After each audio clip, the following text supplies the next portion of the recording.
Hello and welcome. We're going to solve this by factoring. Alright, so the first thing you always need whenever you solve by factoring is to make sure that your equation is set to 0. If it is, great, you can keep going. If not, use some addition or subtraction, right? Move everything onto the same side. Here we have it set to 0, so we can keep going. So then from here, you just factor, right? Your first step to factoring is a GCF. Always look for it. So we have negative 98b squared plus 288. Well, I know at least 2 is going to go into these. And notice your first term is negative, so I'm going to make that a negative 2. So I'm going to pull a negative 2 out.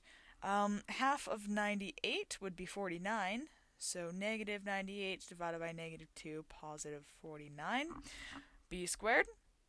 And then positive divided by negative, we'll have a negative. Half of 288 is 144. So now we've taken out a GCF, and hopefully it's a little easier to see what we need to do.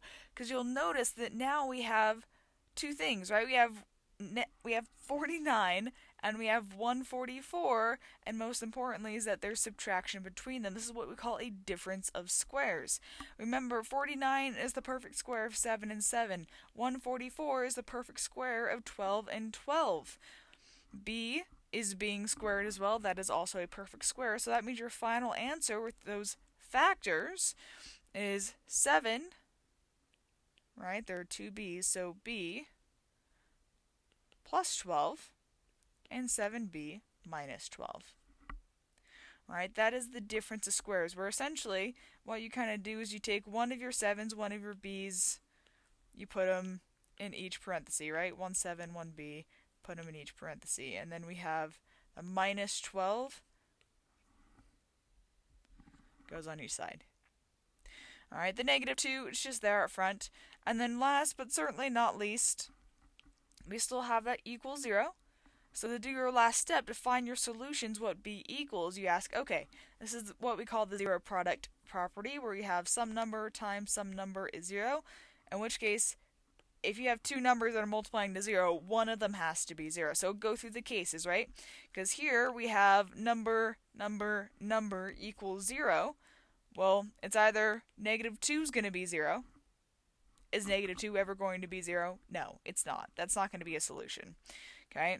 So now we have two cases. It's either going to be 7b plus 12 is 0, or 7b minus 12 is 0. Well, from here we just get two equations, right? Because here, if we subtract 12, right, those cancel, and we get 7b equals negative 12 divided by 7, and b is negative 12 sevenths. So if we plug in negative 12 sevenths for b, we'll get 0 back, because it will make this parenthesis equal to 0. And 0 times, it doesn't even matter what the other two things are, right? 0 times anything else will remain 0. Oops. Alright, but here, if we add the 12, move it over to both sides, so we have 7b equals positive 12 divided by the 7, and we get b is positive 12 sevenths, and that's our other case, right? It's either b is negative 12 sevenths, or it's positive 12 sevenths. Those fractions are not simplifying any further. There's no common factor between numerator and denominator.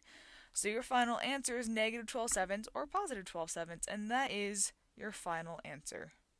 Thanks for watching!